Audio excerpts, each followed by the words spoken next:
എന്ത് പറ്റി കൊറേ കാലമായാലും ഇങ്ങോട്ടൊക്കെ വന്നിട്ട്? കാര്യമുള്ളപ്പോ വന്നാ മതിയല്ല. എന്താ ഇപ്പൊ കാര്യം? കള്ളവെടിയെ കുറിച്ച് എനിക്ക് വലിയ നല്ല അഭിപ്രായമൊന്നുമില്ല. ഒരുമാതിരി ചന്തക്കാരി പെണ്ണുങ്ങളുടെ പോലെ രണ്ടും കൽപ്പിച്ച് അവളെ ഇറങ്ങിയിരിക്കുക. കാരണം എന്താണെന്ന് വെച്ച് കഴിഞ്ഞാൽ വളരെ ഹെൽത്തി കള്ളവെടിയാണെങ്കിൽ കുഴപ്പമില്ല. വളരെ ഹെൽത്തി കള്ളവെടിയാണെങ്കിൽ കുഴപ്പമില്ല. നമ്മളെ മോള് വിചാരിച്ച പോലൊന്നല്ലോ. നമ്മുടെ മോളോ? അല്ല, നിങ്ങളെ മോള് തന്നെ. അവള് ഞാൻ വിചാരിച്ച പോലൊന്നല്ല.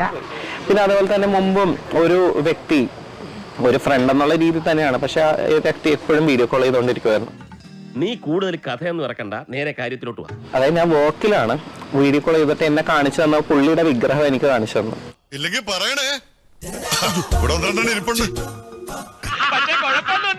ഒരു മിന്നായം പോലെ കണ്ടു കാണും അല്ലേ? അപ്പോ ഞാൻ പുള്ളിയോട് വാൺ ചെയ്തു, ഇനി വിളിക്കാൻ നിൽക്കരുതെന്നാണ്.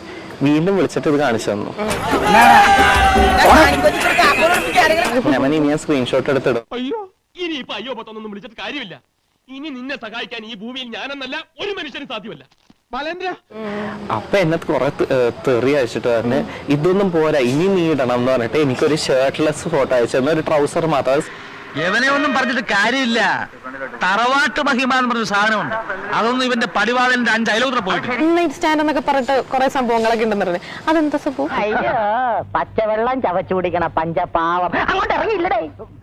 ഇപ്പൊ നമുക്കൊരു ഫിസിക്കൽ നീഡുണ്ട്, സെക്സ് വേണമെന്ന് തോന്നുമ്പോ നമുക്ക് ചുമ്മാ റാൻഡോയിട്ട് വഴി കൂടെ പോണ ഒരാളൊപ്പം പറ്റത്തില്ലല്ലോ.